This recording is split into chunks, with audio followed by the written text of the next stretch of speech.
बड़ी बेगम। कहानी आचार्य चतुरसेन शास्त्री। दिन ढल गया था और ढलते हुए सूरज की सुनहरी किरणें दिल्ली के बाजार में एक नई रौनक पैदा कर रही थी। अभी दिल्ली नई बस रही थी। आगरे की गर्मी से घबराकर बादशाह शाहजहां ने जमुना के किनारे अर्धचंद्राकार यह नया नगर बसाया था। लाल किला और जामा मस्जिद बन चुकी थी और उनकी भव्य छवि दर्शकों के मन पर स्थायी प्रभाव डालती थी। फैज बाजार में सभी अमीर उमरावों की हवेलियां खड़ी हो गई थी। इस नए शहर का नाम शाहजहानाबाद रखा गया था, परंतु पठानों की पुरानी दिल्ली की बस्ती अभी तक बिल्कुल उजड़ नहीं चुकी थी, बल्कि कहना चाहिए कि इस शाहजहानाबाद के लिए बहुत सा मलबा और सामान पुरानी दिल्ली के महलात के खंडहरों से लिया गया था, जो पुराने किले से हौस खास और कुतुब मीनार तक फैले हुए थे। नदी की दिशा को छोड़कर बाकी तीनों ओर सुरक्षा के लिए पक्की पत्थर की शहरपनाह बन चुकी थी, जिसमें 12 द्वार और 100 कदमों पर बुर्ज बने हुए थे। शहरपनाह के बाहर 5 से 6 फुट ऊंचा कच्चा पुरवा था। सलीमगढ़ का किला बीच जमुना में था, जो एक विशाल टापू प्रतीत होता था और जिसे 12 खंभों वाला पुख्ता पुल लाल किले से जोड़ता था। अभी इस नगर को बने 30 ही बरस हुए थे, फिर भी यह मुगल साम्राज्य की राजधानी के अनुरूप शोभायमान नगरी की सुषमा धारण करता था। शहरपनाह नगर और किले दोनों को घेरे थी। यदि शहर की उन बाहरी बस्तियों को जो दूर तक लाहौरी दरवाजे तक चली गई थी, और उस पुरानी दिल्ली की बस्तियों को जो चारों ओर दक्षिण पश्चिम भाग में फैली थी मिला लिया जाए, तो जो रेखा शहर के बीचों बीच खींची जाती वह 4.5 या 5 मील लंबी होती। बागात का विवरण पृथक है, जो सब शहजादों, अमीरों और शहजादियों ने पृथक पृथक लगाए थे। शाही महलसरा और मकान किले में थे। किला भी लगभग अर्धचंद्राकार था। इसकी तली में जमुना नदी बह रही थी, परंतु किले की दीवार और जमुना नदी के बीच बड़ा रेतीला मैदान था, जिसमें हाथियों की लड़ाई दिखाई जाती। यहीं खड़े होकर सरदार, अमीर और हिंदू राजाओं की फौजें झरोखे में खड़े बादशाह के दर्शन किया करते थे। किले की चहारदीवारी भी पुराने ढंग के गोल बुर्जों की वैसी ही थी जैसी शहरपनाह की दीवार थी। यह ईंटों और लाल पत्थर की बनी हुई थी, इस कारण शहरपनाह की अपेक्षा इसकी शोभा अधिक थी। शहरपनाह की अपेक्षा यह ऊंची और मजबूत भी थी। उस पर छोटी छोटी तोपें चढ़ी हुई थी, जिनका मुंह शहर की ओर था। नदी की ओर छोड़कर किले के सब ओर गहरी खाई थी, जो जमुना के पानी से भरी हुई थी। इसके बांध खूब मजबूत थे और पत्थर के बने थे। खाई के जल में मछलियां बहुत थीं। खाई के पास ही एक भारी बाग था, जिसमें भांति भांति के फूल लगे थे। किले की सुंदर इमारत के आगे सुशोभित यह बाग अपूर्व शोभा विस्तार करता था। इसके सामने एक शाही चौक था, जिसके एक ओर किले का दरवाजा था, दूसरी ओर शहर के 2 बड़े बड़े बाजार आकर समाप्त होते थे। किले पर जो राजा, रजवाड़े और अमीर पहरा चौकी देते थे, उनके डेरे तंबूखे में इसी मैदान में लगे हुए थे। इनका पहरा केवल किले के बाहर ही था। किले के भीतर उमरा और मनसबदारों का पहरा होता था। इसके सामने ही शाही अस्तबल था, जिसके अनेक कोतल घोड़े मैदान में फिराए जा रहे थे। इसी मैदान के सामने ही तनिक हटकर गुजरी लगती थी, जिसमें अनेक हिंदू और ज्योतिषी नजूमी अपनी अपनी किताबें खोले और धूप में अपनी मैली शतरंजी बिछाए बैठे थे। ग्रहों के चित्र और रमल फेंकने के पासे उनके सामने पड़े रहते थे। बहुत सी मूर्ख स्त्रियां सिर से पैर तक बुर्का ओढ़े या चादर में शरीर को लपेटे उनके निकट खड़ी थी, और वे उनके हाथ मुंह को भली भांति देख पाटी पर लकीरें खींचते तथा उंगलियों की पोर पर गिनते उनका भविष्य बताकर पैसे ठग रहे थे। इन्हीं ठगों में एक दोगला पोर्चुगीज बड़ी ही शांत मुद्रा में कालीन बिछाए बैठा था। इसके पास स्त्री पुरुषों की भारी भीड़ लगी थी। पर वास्तव में यह गोरा धूर्त बिल्कुल अनपढ़ था। उसके पास एक पुराना जहाजी दिग्दर्शक यंत्र था और एक रोमन कैथोलिक की सचित्र प्रार्थना पुस्तक थी। वह बड़े ही इत्मीनान से कह रहा था, यूरोप में ऐसे ही ग्रहों के चित्र होते हैं। पीछे जिन दो बाजारों की यहाँ चर्चा हुई है, जो किले के सामने मैदान में आकर मिले थे, वहीं एक सीधा और प्रशस्त बाजार चांदनी चौक था, जो किले से लगभग 25-30 कदम के अंतर से आरंभ होकर पश्चिम दिशा में लाहौरी दरवाजे तक चला जाता था। बाजार के दोनों ओर मेहराबदार दुकानें थीं, जो ईंटों की बनी थी तथा एक मंजिला ही थी। इन दुकानों के बरामदे अलग अलग थे और इनके बीच में दीवारें थी। यहीं बैठकर व्यापारी अपने अपने ग्राहकों को पटाते थे और माल असबाब दिखाते थे। बरामदों के पीछे दुकान के भीतरी भाग में माल असबाब रखा था तथा रात को बरामदे का सामान भी उठाकर वहीं रख दिया जाता था।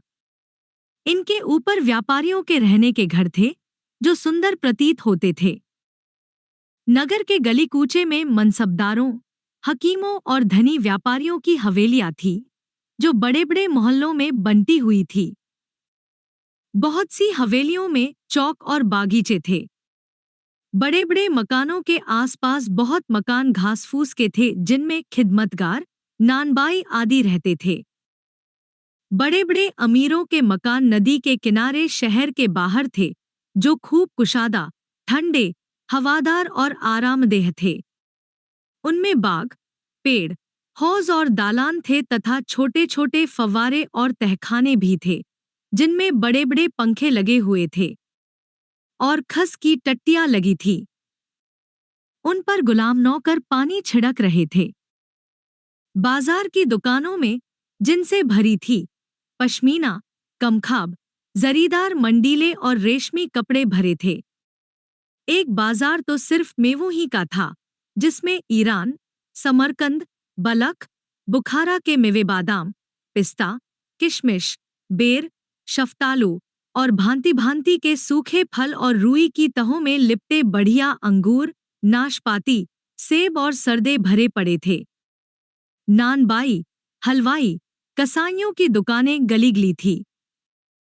चिड़िया बाजार में भांति भांति की चिड़िया, मुर्गी, कबूतर, तीतर, मुर्गाबिया बहुतायत से बिक रही थी।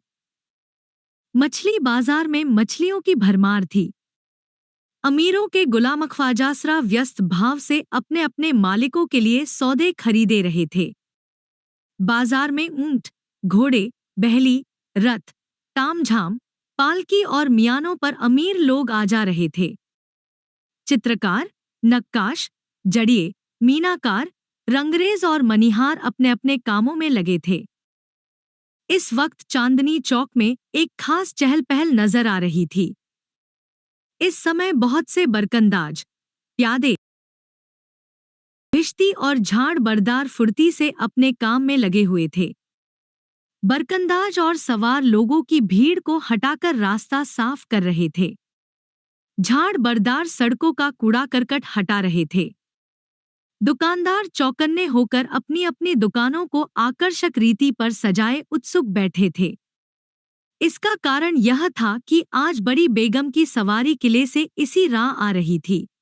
बादशाह की बड़ी लड़की जहांआरा शाही हलकों में बड़ी बेगम के नाम से प्रसिद्ध थी। वह विदुषी, बुद्धिमती और रूपसी स्त्री थी।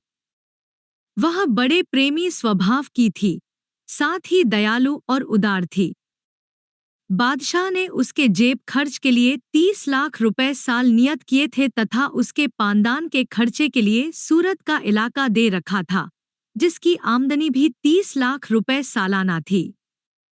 इसके सिवा उसके पिता और बड़े भाई अपनी गर्ज के लिए उसे बहुमूल्य प्रेम भेंट देते रहते थे। उसके पास धनरत्न बहुत एकत्रित हो गया था और वह खूब सज-धज कर ठाठ से रहती थी। वह अंगूरी शराब की बहुत शौकीन थी, जो काबुल, फारस और कश्मीर से मंगाई जाती थी।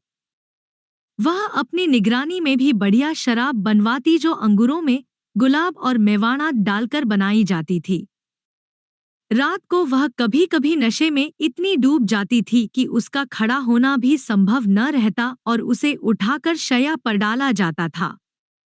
शाहजहां के शासनकाल में वही तमाम साम्राज्य पर शासन करती थी। इससे उसका नाम बड़ी बेगम प्रसिद्ध हो गया था। शाही मुहर इसी के ताबे रहती थी।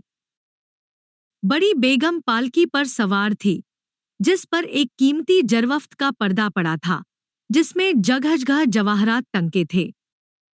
पालकी के चारों ओर ख्वाजासरा मोरछल और चंवर डुलाते पालकी का घेरा डाले चल रहे थे।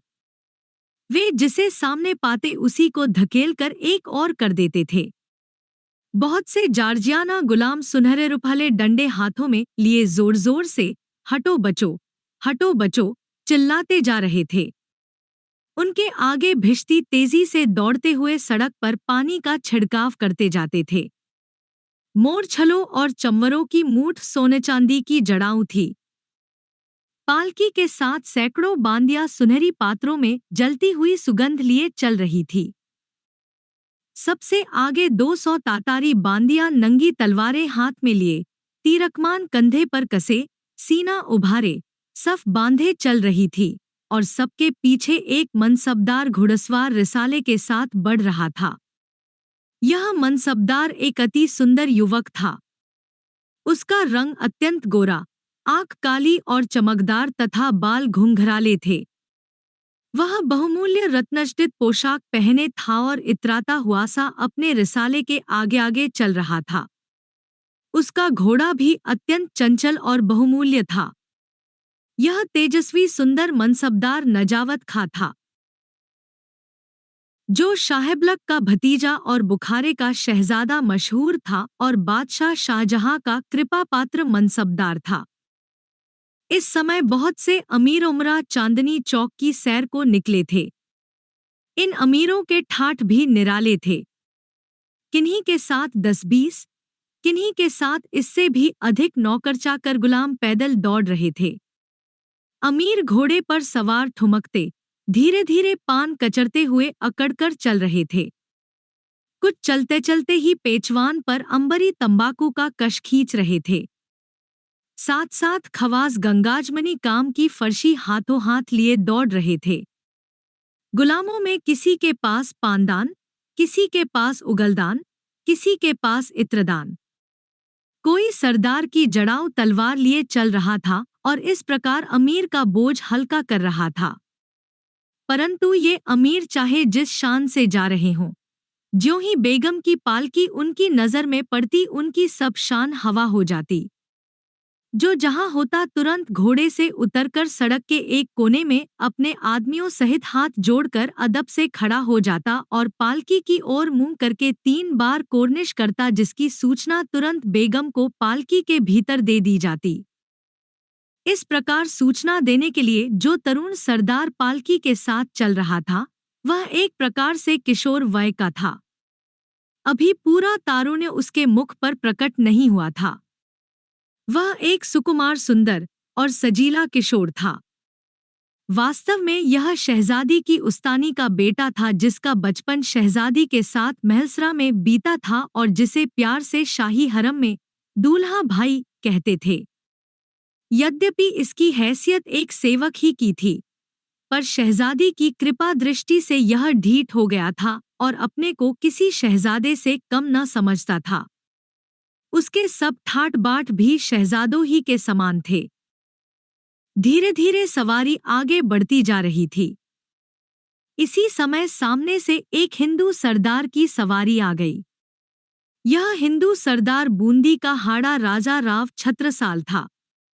इसकी अवस्था 26 से अधिक न होगी। उसका उज्ज्वल श्यामल मुख, मूंछों की पतली ऐंठी हुई रेखा, बड़ी बड़ी काली आंखें, गठीला शरीर, बाकी छटा देखते ही बनती थी। वह कमर में 2 तलवारें बांधे था और उसके साथ 50 सवार, पैदल सिपाही और नौकर चाकर सेवक और मुसाहिब चल रहे थे। दिल्ली में रहने वाले दरबारी उमरावों से इसकी छटा ही निराली थी। ज्यों ही बेगम की सवारी उसकी दृष्टि में पड़ी, वह रास्ते से एक ओर हटकर घोड़े से उतरकर सड़क के एक कोने में 200 कदम के अंतर से खड़ा हो गया और ज्यों ही बेगम की सवारी उसके निकट आई, उसने जमीन तक झुककर 3 बार कोर्निश की। नकीब ने पुकार लगाई और दूल्हा भाई ने बेगम को इसकी सूचना दी।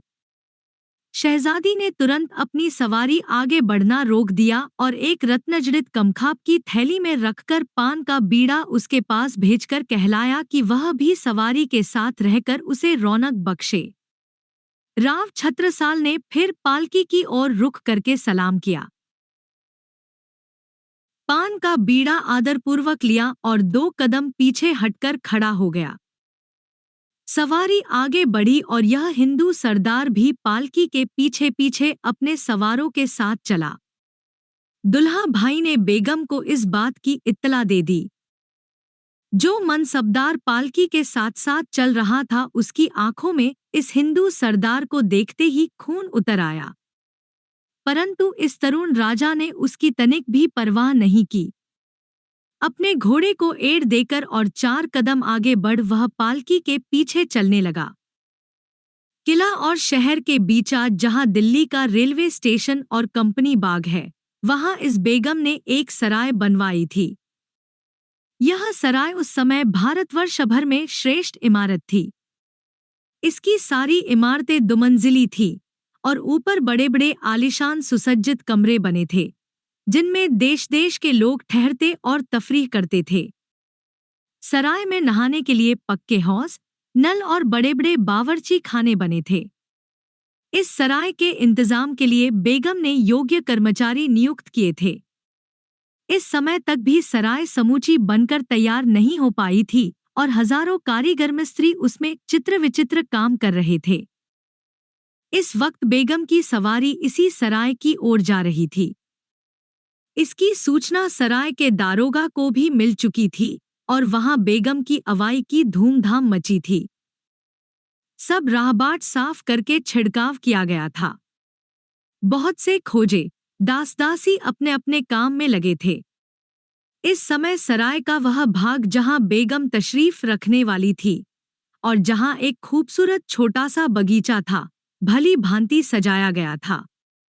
बगीचे के बीच संगमरमर की बारहदरी थी, वहीं बेगम की सवारी उतरी। शाम की भीनी सुगंध हवा में भर रही थी। बाग के माली ने सारी बारहदरी को फलों से सजाया था। हुजूर शहजादी आज रात इसी बारहदरी में आराम और तफरीह करना चाहती थी। ख्वाजासरा और बांदियों ने मसंद, चांदनी और गाव तकिए लगा दिए। बेगम मसंद पर लुढ़क गई। कुछ देर आराम करने पर बेगम ने दूल्हा भाई को हुक्म दिया, वह हिंदू राजा जो सवारी के साथ है, उसे हुक्म दो कि हमारे यहाँ मुकीम रहने तक अपने पहरे चौकी रखे और अमीर नजावत खां सराय के बाहरी हिस्से में अपने सिपाहियों सहित चला जाए। शहजादी का हुक्म दोनों उमरावों को पहुंचा दिया गया। दोनों ने भेद भरी निगाहों से एक दूसरे को देखा। तलवार की मूठ पर दोनों का हाथ गया और क्षण भर दोनों एक दूसरे को खूनी नजरों से देखने लगे। नजावत खां ने बालिश्त भर तलवार म्यान से खींच ली और गुस्से भरी आवाज में शेर की तरह गुर्राकर कहा, खुदा की कसम, मैं यह हरगिज बर्दाश्त नहीं कर सकता कि एक काफिर को मुसलमान के बराबर रुतबा दिया जाए। मैं चाहता हूँ कि इसी वक्त तेरे 2 टुकड़े करके तेरा गोश्त कुत्तों को खिला दूं।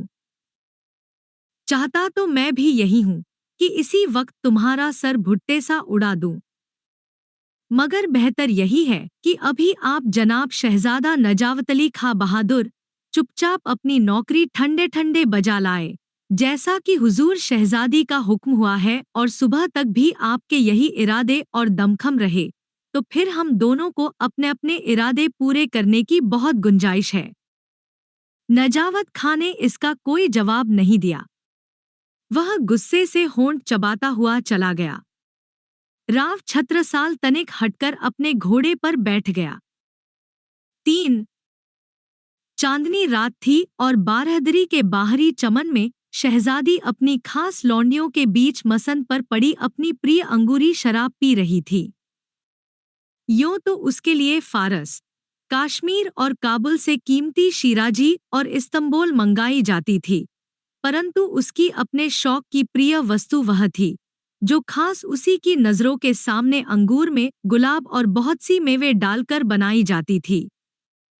यह अति सुगंधित और स्वादिष्ट होती थी और बेगम जब खुश होती इस शराब के जाम पर जाम चढ़ाती थी। आज वह खुश तो न थी, बहुत सी चिंताएं उसके मस्तिष्क को परेशान कर रही थी। इतनी बड़ी मुगल सल्तनत की राजनीति में वह सक्रिय भाग लेती थी। उसी का सरदर्द थोड़ा न था, परंतु इस समय तो उसे अपनी ही चिंता ने आ घेरा था। इसी से मुक्त होने के लिए वह किले के भारी वातावरण को छोड़ यहाँ चली आई थी। अकबर बादशाह के समय ही से यह दस्तूर चला आ रहा था कि मुगल बादशाहों के खानदान की शहजादियां शादी नहीं कर पाती थीं। इससे इनके गुप्त प्रेम होते रहते और मुगल हरम का वातावरण हमेशा दूषित रहता था। परंतु दारा शहजादी का विवाह नजावत खां से करने की इच्छा प्रकट कर चुका था। वह शहजादी को प्रेम करता था। बहुत दिन से बल्ख बुखारा और मुगल खानदान में चकचक चल रही थी। वह चाहता था कि यदि दोनों खानदानों में रिश्ता हो जाए तो यह पुरानी शत्रुता भी जाती रहे। परंतु इस शादी में बहुत बाधाएं थीं। प्रथम तो बादशाह ही यह शादी करने को राजी नहीं होते थे। उन्हें उनके साले शाइस्ता खां ने समझा दिया था कि यदि यह शादी कर दी गई तो अवश्य ही नजावत खां को शहजादों का रुतबा देना पड़ेगा, जबकि इस समय वे चाकर से अधिक दर्जा नहीं रखते हैं। फिर शाहबलक के लड़ने के मंसूबे भी अभी थे और इसके राजनीतिक कारण बने ही हुए थे। दूसरी बड़ी बाधा यह थी कि शहजादी हिंदू राजा बूंदी के छत्रसाल को चाहती थी। उन दिनों राजपूतों से मुगल खानदान में रिश्ते होते थे। अभी तक अनेक राजाओं की बेटियां मुगल हरम में आई थी, परंतु कोई मुगल शहजादी किसी राजपूत के घर नहीं गई थी। अब तक किसी राजपूत सरदार का खुल्लम खुल्ला शादी करके रनिवास में एक शहजादी को ले जाना बहुत ही कठिन और अव्यवहार्य था। फिर मुगल अदबकायदे तो ऐसे थे कि बड़े से बड़े हिंदू राजा को मुगल शहजादियों के सामने भी उसी तरह झुकना पड़ता था जैसे बादशाह के सामने। ऐसी हालत में इन शादियों से मुगल रुआब में भी कमी आने को थी। परंतु प्रीति की कटारी का घाव जब खा लिया जाता है तो फिर इन सब बातों पर विचार नहीं किया जाता। शहजादी इस राजपूत के प्रेम में दीवानी थी और यह बात नजावत खां और छत्रसाल दोनों ही जानते थे। इसी से वे एक दूसरे को खूनी आंखों से देखते थे। इसी मामले में एक तीसरा शिगुफा भी था, दूल्हा भाई, जो शायद अभी बेगम से उम्र में कुछ ही कम था, परंतु बेगम की मोहब्बत का दम भरता था। वह इतना मूर्ख था कि शहजादी के विनोद और कृपाओं को प्यार की नज़र से देखता था। वह सोचा करता था कि बेगम से शादी कर लेने पर संभव है वही बादशाह बन जाए। कभी कभी वह डींगे भी हाँकता और उसकी हंसी भी बहुत होती थी। एक बार शहजादी ने उसे खानजादा का खिताब दिया और उसकी जिद से उसे इलम और शाही मरातिब रखने का अधिकार भी दिया तथा उसे शाही सिपहसालारों की भांति पदवी देकर सवारों का सरदार बना दिया था। एक दिन वह बेगम के महल को जा रहा था कि सामने से महावत खां सिपहसालार आते मिल गए। जब वे दोनों पास पास से गुजरे तो जुलूस के सैनिकों में झगड़ा हो गया। उधर महावत खां ने उसके झंडे को देखा तो अपना इलम तह कर लिया और बिना झंडे के शाही हुजूर में जा पहुंचा। जब बादशाह को इसकी सूचना मिली तो उसने इसका कारण पूछा। महावत खां ने कहा, हुजूर जहांपनाह, हमारा समय तो बीत चुका, अब तो मर्तब इलम उड़ाते हैं। जब बादशाह को सब बातें मालूम हुईं तो क्रोध में आकर उन्होंने खानजादा साहब का इलम तुड़वा दिया। खानजादा ने शहजादी के सामने बहुत रोना रोया पर उसका कोई फल न निकला। फिर भी वह शहजादी का प्रिय पार्षद बना हुआ था और शहजादी उस सुंदर मूर्ख को अपनी इच्छाओं की पूर्ति का माध्यम बनाए हुए थी। वह शहजादी के खानगी मामलों का दारोगा अफसर था। दैवयोग ही कहिए कि इस समय शहजादी के ये तीनों चाहने वाले एक ही स्थान पर हाजिर थे। तीनों ही इस समय शहजादी की विशेष कृपा के इच्छुक थे। 4. बारहदरी समूची संगमरमर की बनी थी। उसका फर्श काले और सफेद पत्थर का बना था। दीवारों पर रंग-बिरंगे पत्थरों की सुंदर पच्चीकारी की गई थी। थोड़ी ऊंचाई पर कदयादम आईने लगे थे। फर्श पर नर्म ईरानी कालीन बिछे थे। उन पर हाथी दांत के काम का छपरखट था, जिसके ऊपर जरवफ्त का चंदोवा तना था, जिसमें मोतियों की झालर टंगी थी। पलंग पर मखमली गद्दा, तोशक और मसंदे लगी थी, जिन पर गिहायत नफीस जरदोजी को काम हो रहा था। सामने करीने से चौकियों पर ढेर के ढेर फूल, इत्र और अनेक प्रकार की सुगंध तथा श्रृंगार की वस्तुएं रखी हुई थी। मसंद पर अलसाई देह लिए शहजादी अकेली बैठी थी। बाहर नंगी तलवार लिए तातारी बांदियों का पहरा था। इसी समय हंसते हुए दूल्हा भाई ने आकर सोने के प्याले में शीराजी पेश की। बेगम ने आंखें तरेड़कर कहा, यह क्या? वह हमारी पसंद की चीज अंगूरी शराब कहा है। हजरत, एक प्याला इस शीराजी का भी तो पहले नोश फरमा कर ईरान के बादशाह को ममनून कीजिए, जिसने यह कीमती शराब बड़े शौक से काबुल के अमलदार के मार्फत हुजूर की खिदमत में भेजी है। यह क्या हमारी उस नियामत से बढ़कर है, जिसे खास हमारे हकीम अंगूर में गुलाब डालकर और मुकब्बी अद्बियात मिलाकर तैयार करते हैं? तुम तो उस नियामत को चख चुके हो दूल्हा मियाँ। हुजूर के तुफैल से वह नायाब शराब मैंने पी है। बेशक उसका मुकाबला तो आबहयात भी नहीं कर सकता, मगर हुजूर शहजादी, जरा उस कमबख्त शाह-ए-ईरान का भी तो दिल रखिए। बड़ी बड़ी उम्मीदें बांधकर उस मरदूद ने यह कीमती तोहफा भेजा है। शहजादी ने हंसकर कहा, शाह अब्बास ऐसा बादशाह नहीं है जिसे मरदूद कहा जाए। बस हमें उसकी खातिर बसरो चश्म मंजूर है। इसके अलावा हम तुम्हें भी ममनून किया चाहती हैं। इसी से बखुशी यह प्याला मंजूर करती हैं। शुक्र है खुदा का कि शहजादी को इस गुलाम का भी इस कदर ख्याल है। मैं तो एकदम नाउम्मीद हो गया था किस अम्र में जाम बख्शी पाऊं, तो अर्ज करूं कि हुजूर शहजादी की नजरे निनायत इस कमनसीब पर अब पहले जैसी नहीं है। तो दूल्हा मियाँ, अब तुम बड़े भी हो गए, बच्चे नहीं हो, फिर हम तो तुमसे खुश हैं। शहजादी ने प्याला खाली किया और दूल्हा मियाँ ने उसे दोबारा भरकर शहजादी के आगे बढ़ाते हुए कहा, बेअदबी माफ हो बेगम, गुलाम बड़ा हो तो यह खुदा की कारस्तानी है, कुछ गुलाम की तकसीर नहीं। और अब तो गुलाम को यह समझ भी आ गई है कि हुजूर जो इस नाचीज पर खुश होने की इनायत करती हैं, वह बहुत नाकाफी है। जानिसार ज्यादा की उम्मीद रखता है। शहजादी खिलखिलाकर हंस पड़ी। उसने कहा, तो बेहतर है। तुम अपने दिल का इजहार खुलकर करो, हम उस पर गौर करेंगी। तो अर्ज करता हूँ हुजूर शहजादी कि उस तुर्क मरदूद नजावत खां की आंखें मुझे कतई पसंद नहीं हैं, और न वह काफिर हिंदू राजा मुझे पसंद है, जिसे आज सवारी के वक्त बीड़ा शाही इनायत करके और सवारी के साथ रहने का हक देकर सरफराज किया है। उसने तीसरा प्याला शहजादी की ओर बढ़ाया। शहजादी ने हंसती हई आंखों से उसकी ओर देखकर कहा, वल्लाह, तो तुम इन दोनों नापसंद आदमियों के साथ किस तरह पेश आना चाहते हो? मैं दोनों से दो दो हाथ करना चाहता हूँ। इश्क के मैदान में एक दो तीन नहीं रह सकते शहजादी। बेहतर, तुम्हारी तजवीज़ हम पसंद करती हैं, और इस अम्र में उन दोनों बदबख्तों को जरूरी हुक्म देना चाहती हैं। बस तुम अमीर नजावत खां को इसी वक्त हमारे हुजूर में भेज दो और खुद बैतमीनान आराम करो। शहजादी ने मुस्कुराकर दूल्हे मियाँ की ओर देखा। दूल्हा मियाँ, जो शहजादी की विनोद वस्तु था और अपने को शहजादी के प्रेमियों में समझता था, इस बात से खुश नहीं हुआ। उसने धीरे से कहा, क्या हुजूर शहजादी को एक प्याला अंगूरी शराब का पेश करूं, जिसकी कि हुजूर हद दर्जे शौकीन हैं? यकीनन वह प्याला दूल्हा मियाँ तुम्हारे हाथ से हम नोश फरमाएंगे।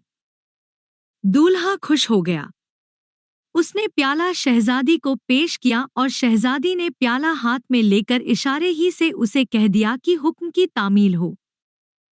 विवश दूल्हा मियाँ उस आनंददायक सोहबत को छोड़कर उठे और जाकर इसी समय नजावत खां ने आकर शहजादी को कोर्निश की और दोजानू होकर शहजादी के सामने बैठ गया।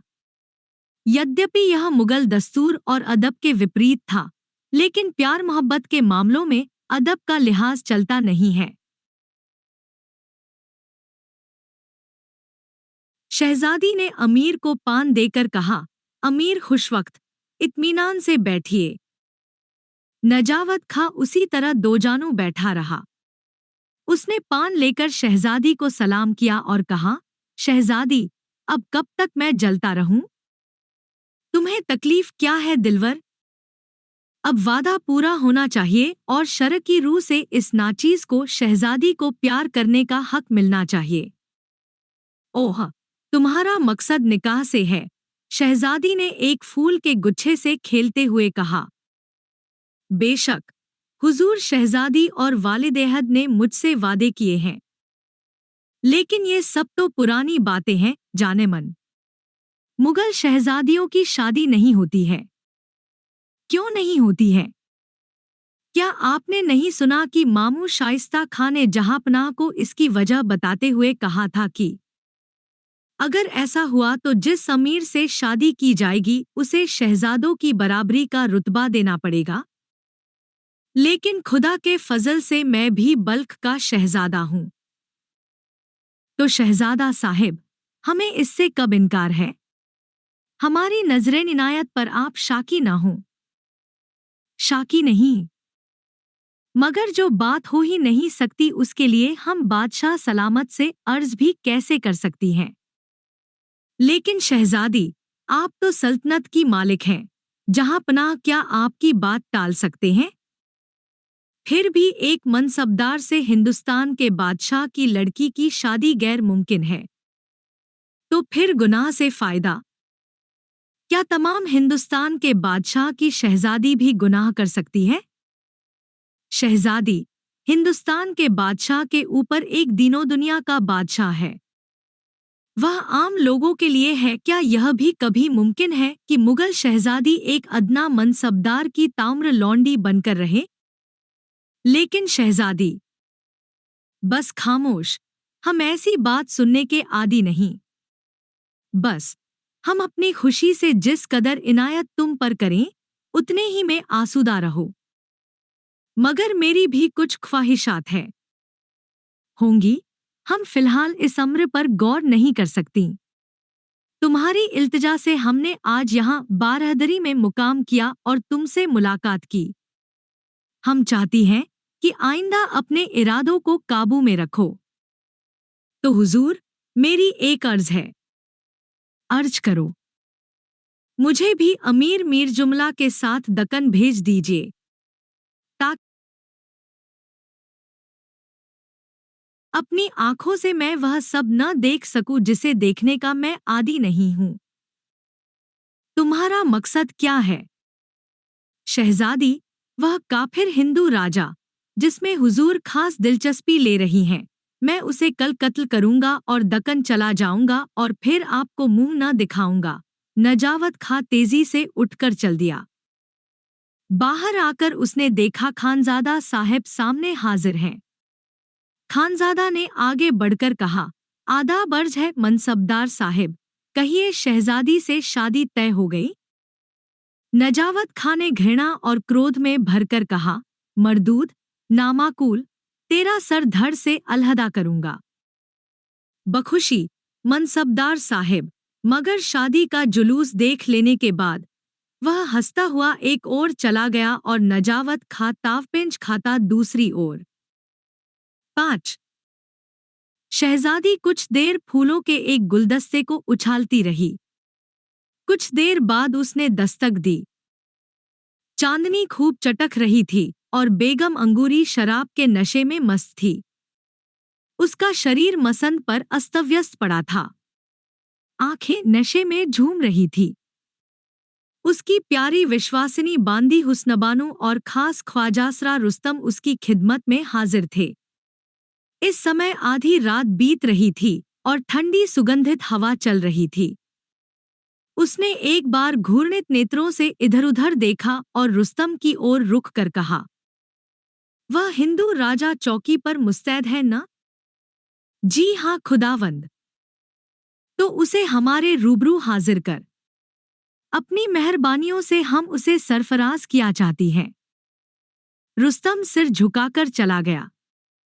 बेगम ने गर्दन झुकाकर हुस्नबानो की ओर तिरछी नजर से देखा और कहा, क्या तू उस हिंदू राजा की बाबत कुछ जानती है?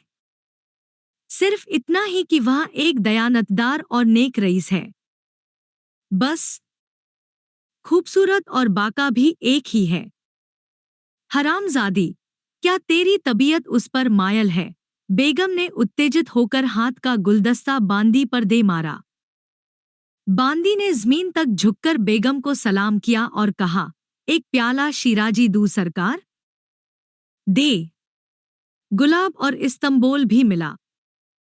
बांदी ने स्वादिष्ट शराब का प्याला तैयार कर बेगम के हाथ में दिया। शराब पीकर बेगम ने कहा, तू किसी ऐसे मुसब्बिर को जानती है जिसने इस तेरे बाके हिंदू छैला की तस्वीर बनाई हो? जानती हूँ खुदावंद। तो सुबह गुस्ल के बाद उसे मैं तस्वीर के हाजिर करना। जा भाग। बेगम ने प्याला फिर उस पर फेंका और मसंद पर उठंग गई। इसी समय रुस्तम ने राव छत्रसाल के साथ आकर सलाम किया। छत्रसाल ने आगे बढ़कर बेगम को कोर्निश की। बेगम ने तिरछी नजर से ख्वाजासरा की ओर देखा। ख्वाजासरा चुपचाप सलाम करके वहां से खिसक गया। अब एकदम एकांत पाकर बेगम ने कहा, खुदा का शुक्र है, बैठ जाइए। उसने मसंद की ओर इशारा किया। पर यह तरुण राजपूत एक कदम आगे बढ़कर ठिठक कर खड़ा रह गया। उसने कहा, शहजादी, बेहतर हो मुझे अपनी नौकरी बजाने का हुक्म हो जाए। मेरे प्यारे राजा, यह तुम क्या कह रहे हो? तुम्हारी ऐसी ही बातों से मेरा दिल टुकड़े टुकड़े हो जाता है। शहजादी ने अपनी बड़ी बड़ी आंखें उठाकर राजा की ओर देखा और मीठे स्वर में कहा, आज हम बहुत खुश हैं और उम्मीद है उस चमेली सी चटकती चांदनी का लुत्फ उठाने में राव छत्रसाल दरेग न करेंगे। तरुण राजा अपनी जगह पर ही खड़ा रहा। शहजादी की शराब से लाल आंखें और भी लाल हो गईं, परंतु उसने मन के गुस्से को रोककर कहा, जाने मन, हमारे पास यहाँ मसंद पर बैठकर हमें सेहत बख्शो। मुझे अफसोस है शहजादी, मैं ऐसा नहीं कर सकता। क्यों नहीं कर सकते दिलवर? यह मेरे दीनो ईमान के खिलाफ है। लेकिन हमारी खुशी है, हम तुम्हें दिल से चाहती हैं। मैं नाचीज राजपूत हुजूर शहजादी की इस इनायत का हकदार नहीं है। तो तुम हमारी हुक्मोदूली की जुर्रत करते हो? हुक्म दीजिए कि मैं चला जाऊं। इस चांदनी रात में, इस फूलों से महकती फिजा में प्यारे राजा, क्या तुम नहीं जानते कि हम दिल से तुम्हें चाहती हैं, तुमसे दिली मोहब्बत रखती हैं? तुम्हें डर किस बात का है, जाने मन? कहो हम वही करें जिसमें तुम्हें खुशी हो। शहजादी, मुझे चले जाने की इजाजत दीजिए और फिर कभी ऐसा कलमा ज़बान पर न लाइए, मैं यही चाहता हूँ। और हमारी मोहब्बत, उस पर शायद मनसबदार नजावत खा का हक है। ओह, समझ गई।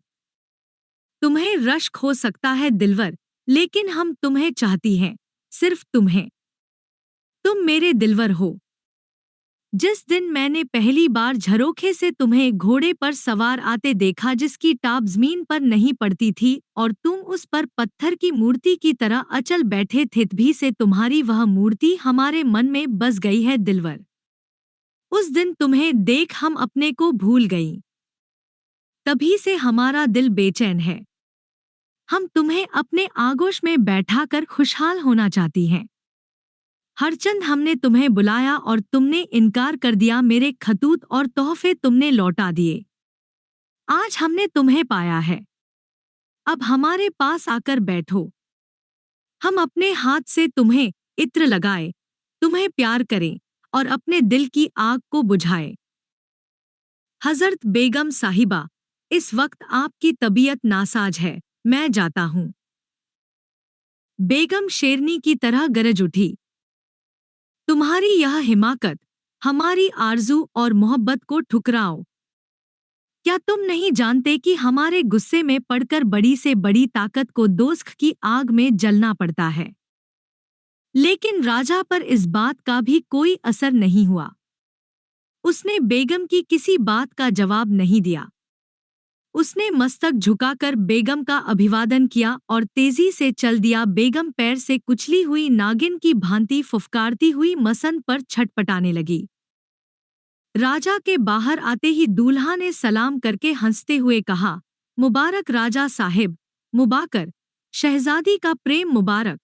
राजा का हाथ तलवार की मूठ पर गया और दूल्हा भाई हंसता हुआ भाग गया।